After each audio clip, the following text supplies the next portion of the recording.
আমি কখনো ভাবিনি এমন একটি রাত আমার জীবনে আসবে, যে রাত আমার স্মৃতিতে বিষাক্ত সাপের মতো লেপ্টে থাকবে। আমি হরিশ মণ্ডল, মধ্য ভারতের সীমানার কাছে কাঁঠালডাঙ্গা নামে ছোট একটি গ্রামে থাকি। আমাদের গ্রামের গলিগুলো খুব সরু সরু, কাদামাটির ঘর আর খড়ের ছাউনি দিয়ে তৈরি আমাদের গ্রাম। কিন্তু সন্ধে নামলেই এমন নীরবতা নেমে আসে, যেন পুরো পৃথিবী হঠাৎ শ্বাস বন্ধ করে দেয়। আমি কৃষক মানুষ, আমার জমি কালাপাহাড় বনের দিকেই। সাধারণত সূর্য ডোবার আগেই ফিরে আসি, কিন্তু সেদিন কাজ করতে করতে অনেক দেরি হয়ে যায়, তাই মনে হলো আজ রাতে জমিতেই থাকি। সকাল থেকেই একটা অদ্ভুত অনুভূতি ছিল গ্রামে। শোনা গিয়েছিল পাশের গ্রামের রাতভর এক মহিলার চিৎকার শোনা গেছে। মানুষ বলছিল কোনো আত্মার ছায়া। গ্রামের প্রবীণরা সাবধান করেছিল, কিন্তু আমি হাসলাম। ভূত প্রেত বলে কিছু নেই রে ভাই, সবই বুড়োদের কুসংস্কার। কিন্তু কে জানত সেই রাতই আমার বিশ্বাসকে ভেঙে চুরমার করে দেবে। সন্ধ্যার পর আকাশে কালো মেঘ জমেছিল, ঠান্ডা হাওয়া আর অদ্ভুত একটা স্যাঁতস্যাঁতে ভাব, যেমন বৃষ্টির সময় হয়, কিন্তু বৃষ্টির কোনো নামগন্ধ ছিল না। আমি আমার কাঁধে কোদাল আর লালটেন নিয়ে ক্ষেতের পথে রওনা দিলাম। গ্রামের শেষ কুড়েঘর পেরোতেই কুকুরের আওয়াজ মিলিয়ে ঝিঁঝি পোকার কর্কশ শব্দ বাড়তে লাগল। দূরে থেকে শিয়ালের ডাকও ভেসে আসছিল। লালটেনটা আমি আরও শক্ত করে ধরলাম, কারণ মনে হচ্ছিল আজকের রাতটা অন্যরকম। আমার মনের মধ্যে একটা ভয় জমতে থাকে। আমি নিজেকে শান্ত রাখার জন্যে মনে মনে ভগবানের নাম জপতে জপতে হাঁটছিলাম। যত গ্রাম থেকে দূরে যাচ্ছিলাম, গাছের ছায়া আরও ঘন হচ্ছিল আর রাস্তা আরও অসমান। হাঁটতে হাঁটতে অবশেষে আমি আমার ক্ষেতে পৌঁছলাম। আকাশের দিকে তাকিয়ে দেখি চাঁদ মেঘের আড়ালে লুকিয়ে পড়েছে। রাত ধীরে ধীরে আরও গভীর হতে থাকল। আমি ভাবলাম এই ভয়টা শুধু আমার মনের ভয়, আর কিচ্ছু নয়। প্রায় রাত তখন 12টা হবে। হাওয়া চলছিল, কিন্তু পাতার শোঁ শোঁ শব্দে ঘুম আসছিল না। ঠিক তখনই মনে হলো কেউ আমার চারপাশে হাঁটছে, পাতায় পায়ের শব্দ। প্রথমে আমি ভেবেছিলাম কোনো জীবজন্তু হবে, কিন্তু পশুরা তো এইভাবে হাঁটে না, ঠিক যেন মানুষের পায়ের মতো লাগছিল। আমি ডেকে উঠলাম, কে? কোনো উত্তর নেই। আওয়াজ থেমে গেল। লাঠি হাতে নিয়ে চারপাশটা দেখতে থাকলাম।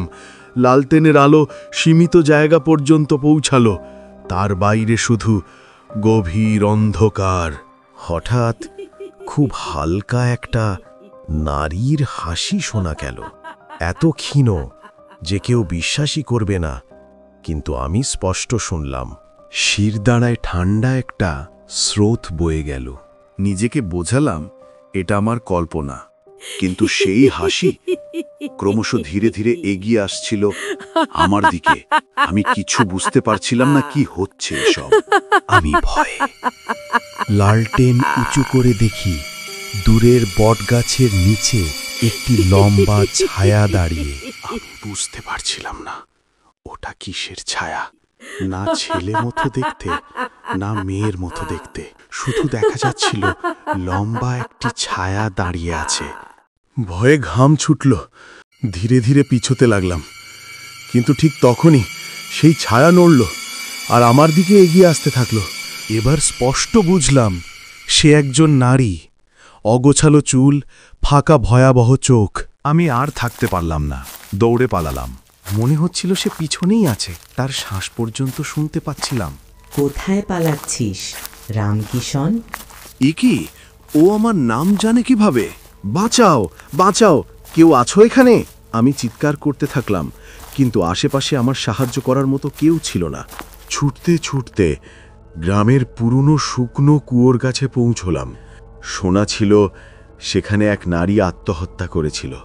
হাঁপাতে হাঁপাতে থেমেছি, ঠিক তখনই কুয়োর ভিতর থেকে সেই হাসি প্রতিধ্বনির মতো বেরোলো। আমি ভয় পেয়ে গেলাম, আমার শরীরটা শিউরে উঠল। সেই হাসি ধীরে ধীরে বাড়তে বাড়তে এমন শোনা যাচ্ছিল যেন 100 নারী একসঙ্গে হাসছে। এবার আমি পাগল হয়ে যাচ্ছিলাম। আমি কানে হাত চাপা দিলাম, লালটেন হাত থেকে পড়ে নিভে গেল। চারদিকে অন্ধকার, কাঁপতে কাঁপতে বসে পড়েছি। ঠিক তখনই কেউ আমার কাঁধে হাত রাখল। ফিরে চিৎকার করে দেখি কেউ নেই। আতঙ্কে ছুটে চললাম গ্রামের দিকে, কিন্তু ভুল পথে শ্মশানের দিকে চলে গেলাম। সেখানে শুকনো কাঠ ছড়ানো, চাঁদের আলো এলাকা আরো ভৌতিক। হঠাৎ সেই নারী আবার বেরিয়ে এলো।